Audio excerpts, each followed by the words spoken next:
Hi, my name is Tori Pritchett, and I am a Living Archives intern. Today, I have the pleasure of interviewing Mr. Brown. I'm going to give him an opportunity to introduce himself. All right. Well, good afternoon, everyone. My name is Anthony Brown.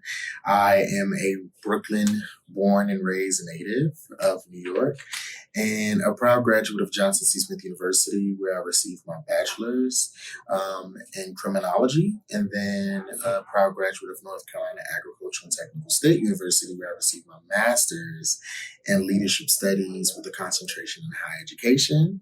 I currently serve as the Director for Student Leadership and Engagement here at Johnson C. Smith University, where I oversee all clubs and organizations, Student Government Association, Royal Court, Greek Life, etc. You name it, I'm in charge. All right, perfect. Thank you for that. And if you could, Ms. Brown, give us a description, like describe yourself. So, describe myself, I would say that I am passionate. I'm a family guy. When I put my mind to do something, I'm definitely going to execute it to the best of my ability. Very creative. So, I love creating different things. And I would also say that I'm very talented too. I can sing, I can dance, I can act, I can jump rope. I mean, I'm creative, but I love what I do. And so, um, and I'm very respectful and responsible. Most people know me as someone that is loyal. So, All right. Okay, and so I'd like to ask, what do you remember? And thank you so much for, telling us a little bit about yourself. What do you remember during the earlier days of, the pandemic? so interesting enough, I was working for Livingstone College at that time. We had just finished CIAA, which is our basketball conference here in Charlotte. And I remember hearing about it on the news, but then quickly it started going around that we needed to leave school. We needed to get the students out of here. And as you know, for an HBCU or any college, most of the time your students live on campus. So I remember us having to get a letter together, detailed to say, hey, take everything. You have to go home. And then of course, the last part of that is checking on my family members who were in different states when we started hearing that states were closing down. What is it? State of emergency. So yeah, that. And that transition, just going home just so suddenly, how was that for you?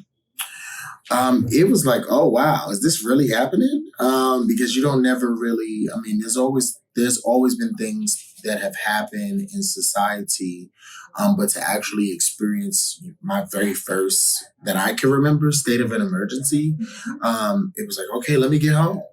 But I was excited to be home. I was glad to be home. I will say that. Just being able to get off the clock and go home. All right. And during that time, was there any challenges you might have faced? I think the biggest challenge was once you were home, it was kind of like stay there.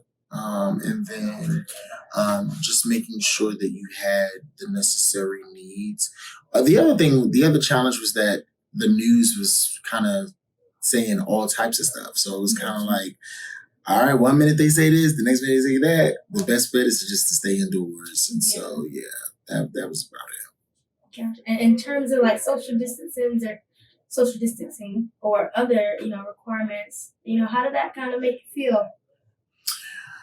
You know what? Again, my biggest concern was staying safe for my grandmother. I didn't want to be the reason that they got sick.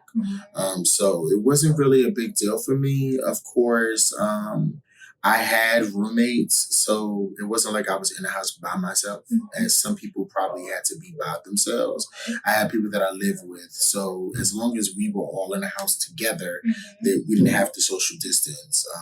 But once I knew that I was cleared, then I would go visit family. Okay. And, what you saying that during that time, I know it was a lot going on. So, what were some ways that you did stay connected with your family and friends? So, Zoom became a big thing. Of course, that's one of my positives that I would even say if I had to have a positive. But Zoom was a really big opportunity for us to get together and have family Zooms where we could see each other. The other thing was the like the free conference call lines. So we actually started doing family conference calls, yeah, once a week, every Sunday. And after COVID happened, we actually continued on that. So we still have family calls, which was a way to connect with everyone from around the world. Yeah, I love that. That's different. Mhm. Did any of your normal routines change? Well, I mean, honestly, yes and no. But yeah, I think as it relates to how I did things changed, I guess. I don't know exactly what, but maybe as it relates to work, those routines changed. How I communicated with people, social media, that was like a big thing. I mean, I use social media like I've never used it before, and so I would definitely say that changed. And did you develop any new habits during that time or hobbies? Yeah, I would say just blogging, new hobbies, um, my students. But yeah, I would say definitely blogging. That and building social media content. I kind of refer to myself as a content creator now Okay. because that's just how we communicate, through social media. So finding new apps that will help me to edit movies and edit, different videos that I would create. And so, yeah. Mhm. Perfect. And now, I know it's like we are still going through that process. Do you feel like that helps the students get engaged? Definitely.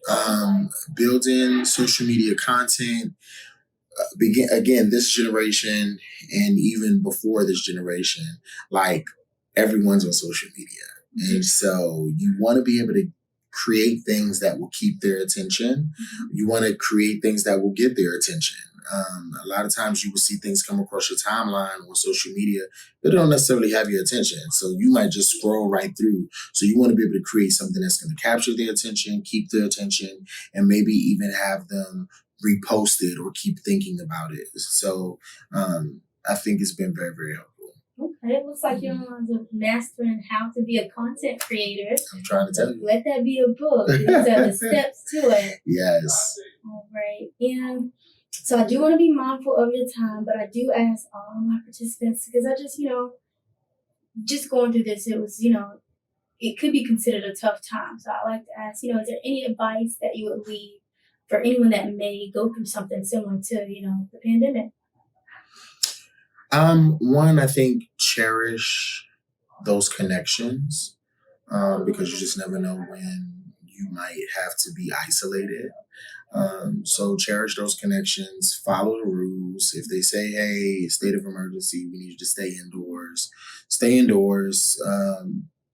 And which ways, that we could minimize a pandemic, and so if it's about wearing your mask, wear the mask, follow the rules to help save yourself and save the life of somebody else. Um, and then also seize the moment. Like if it's a moment where it's kind of like, you know what, I got to be indoors for 2 weeks. Take advantage of that. Maybe it's time for you to maybe just rest and relax your mind and your body, because some of us, we work all day long, Yes. and so take that moment to just look around you. What's missing in your life? What could probably be taken away at that time, and so just really seize that moment. Okay. Well, Mr. Brown, I definitely appreciate you and our team and I. We definitely appreciate you for taking the time out and allowing us to interview you today. Thank you. It was my pleasure. And anything that you need from me, feel free to always contact me. I'm always here. Thank you.